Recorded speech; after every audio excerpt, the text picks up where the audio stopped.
All right, this is chapter 9 of Touching Spirit Bear.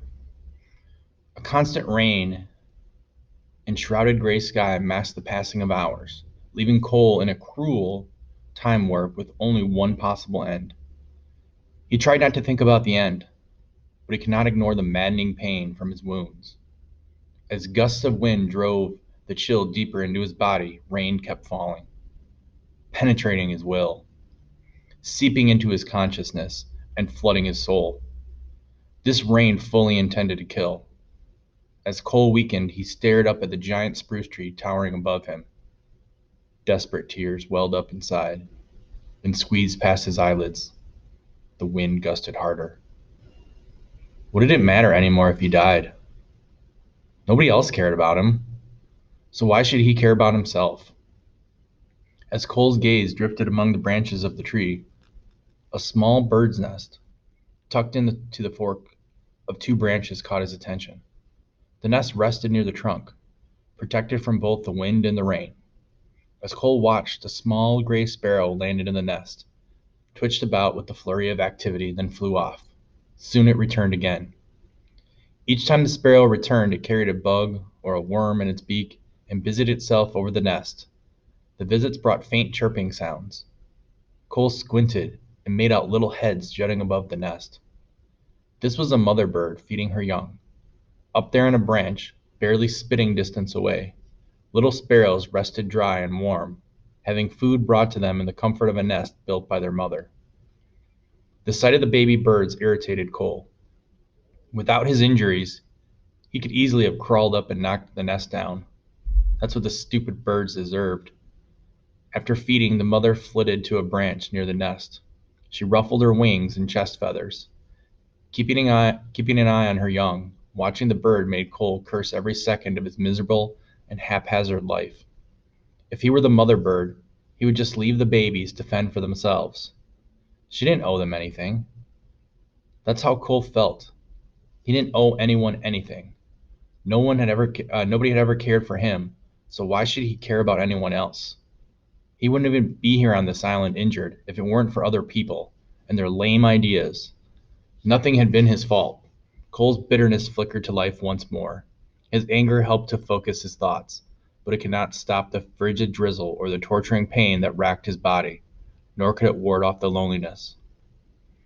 So even while he's lying here with these severe injuries from the bear, he is still thinking about how it's everybody else's fault. Nobody cares about him. Nobody does anything for him. But if you think about that, is that really true? Isn't there somebody that has shown some compassion and tried to care about him? I think that's definitely Garvey in this situation. Okay, and he's jealous of the birds because they have a mother who is taking care of them and caring about them, and he feels like his mother never did that for him. So he's jealous. And that's what he's thinking about here as he's suffering through these injuries and trying to hang on. The wind that tugged at Cole's tattered clothing seemed distant. As his attention drifted and his senses dulled, rain numbed his face. Cole stared blankly at the thin sliver of blue sky on the western horizon. Exhaustion finally dragged him to a stuporous sleep. Unconscious, he dreamed of the colorful Atau blanket. His left hand twitched and moved back and forth, pretending to pull the Atau over his freezing body. The imaginary blanket shielded him from the cold, as it had protected many generations before him. Under the imaginary blanket, he slept soundly. A loud rumble woke Cole from his sleep. At first he thought he had gone blind. Then slowly he realized it was nighttime. The wind had let up, but the cold rain still fell relentlessly from some endless reservoir in the sky. Then a blinding flash of lightning lit the horizon. Seconds later, deep rumbling thunder rolled overhead, followed by another flash of lightning. Before the light collapsed back into darkness, Cole realized the Atau he had dreamed of was not covering him, and he sensed a presence. He peered wide-eyed into the black night, but could see nothing. Then lightning flashed again with a sharp crack, closer this time. In that instant, Cole saw it, ghost-like, barely 50 feet away, The giant spirit bear stood motionless in the rain. Then the night went black again. Terrified, Cole waited, his eyes prying at the darkness. Had the bear returned to kill him? As he waited, the storm worsened. The wind picked up, gusting harder. Rain fell in torrents, and thunder rumbled across the sky like empty barrels rolling toward the horizon. When the next bolt of lightning lit the bay, Cole searched frantically. Nothing. Gone. Again, the spirit bear had vanished. Cole grimaced. He hated this bear. What a coward. This creature was waiting until he grew so weak he couldn't fight back. Then it would finish him off. Cole moaned as a violent gust of wind pummeled his body. Would the bear just kill him and leave him to the seagulls? Or would it eat him? Lightning flashed closer, stabbing down with long, probing fingers. The rumbling thunder started crashing and exploding. To protect himself, Cole tried to curl into a ball, but pain stung at his chest, lungs, and useless hip, and he cried out, "Help me! Somebody help me!" The black night and the wind drowned out his voice. Now the lightning flashed so often that the sky stayed lit for several long seconds at a time, and the thunder came in a continuous roar. Trees swayed and bent with the wind. White-capped waves frothed and churned in the bay. Cole pinched his eyes closed against the piercing rain. Suddenly a prickling sensation, as if ants were swarming over him, covered his whole body. A searing light flashed, and a deafening explosion detonated beside him. He heard a cracking sound as the sky crashed to earth, with a violent impact that shook the ground. Splinters of branches rained down. Then came silence and calm, as if the impact had paralyzed the sky. The rain and wind paused, and an acrid smell like burning wild wire filled the air. So, what had happened is right before a lightning strike, there's positive and negative charges, negatively charged ions in the air, and that's what causes lightning to strike. And what happens if you're close enough to that situation, you feel a prickling sensation or like goosebumps or like the hair stands up on your arm. Okay, that's what he's feeling. And this lightning bolt came down and it hit a tree that was literally like right next to him. And the lightning hit the tree. And then when the lightning goes down the trunk of the tree, it explodes out the base. And this causes the tree to knock over. And then there's branches and everything falling everywhere. And so that's what the crashing sound he heard was. Cole lay frozen by fear. A sobering power had attacked the earth. This power made the bear's attack seem gentle. "No more, no more," he moaned. "Please, no more." But there was more. The storm raged on as Cole lay trembling, his eyes frantic. The explosion had shocked his mind awake. Never in his life had he felt so exposed, so vulnerable, so helpless. He had no control.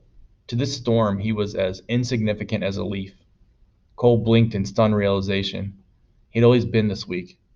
How could he have ever thought he truly controlled anything? The acrid electrical smell burned his nose and mixed with the smell of wet vomit on the ground. Cole swallowed hard to keep from throwing up again, as the storm kept attacking the sky and earth around him. Finally, the wind lost its fury, and the sky ran out of rain. The thunder subsided, rumbling back and forth across the sky, searching for someplace else to go. Cole swallowed the taste of bile in his throat and listened to the rumbling overhead. Then once again he lost consciousness. When he awoke next, the rain had stopped. Vaguely, he could make out the big spruce tree lying on the ground only feet away from where he lay. Moment by moment, he sorted out what had happened during the storm. Lightning had struck the tree. The splitting sound, the thunderous impact, the splintering and bits of branches showering him, all had happened when the huge tree crashed to earth. Cole gazed up at the night sky.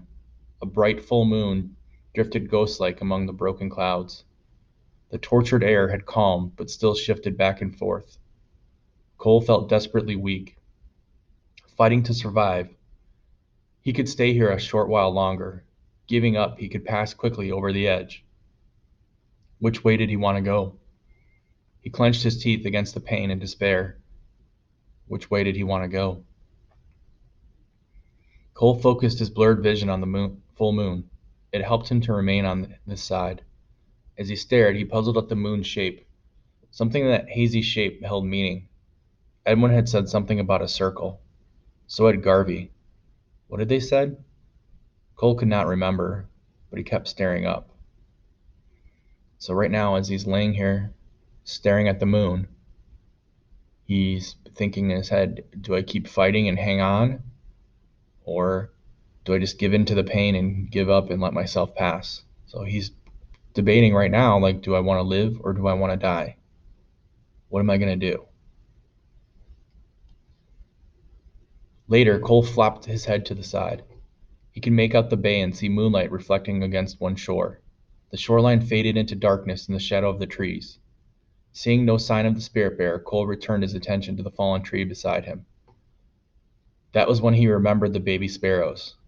He tried to make out where they might be, now among the fallen and twisted branches. He squinted harder, but all he saw was black.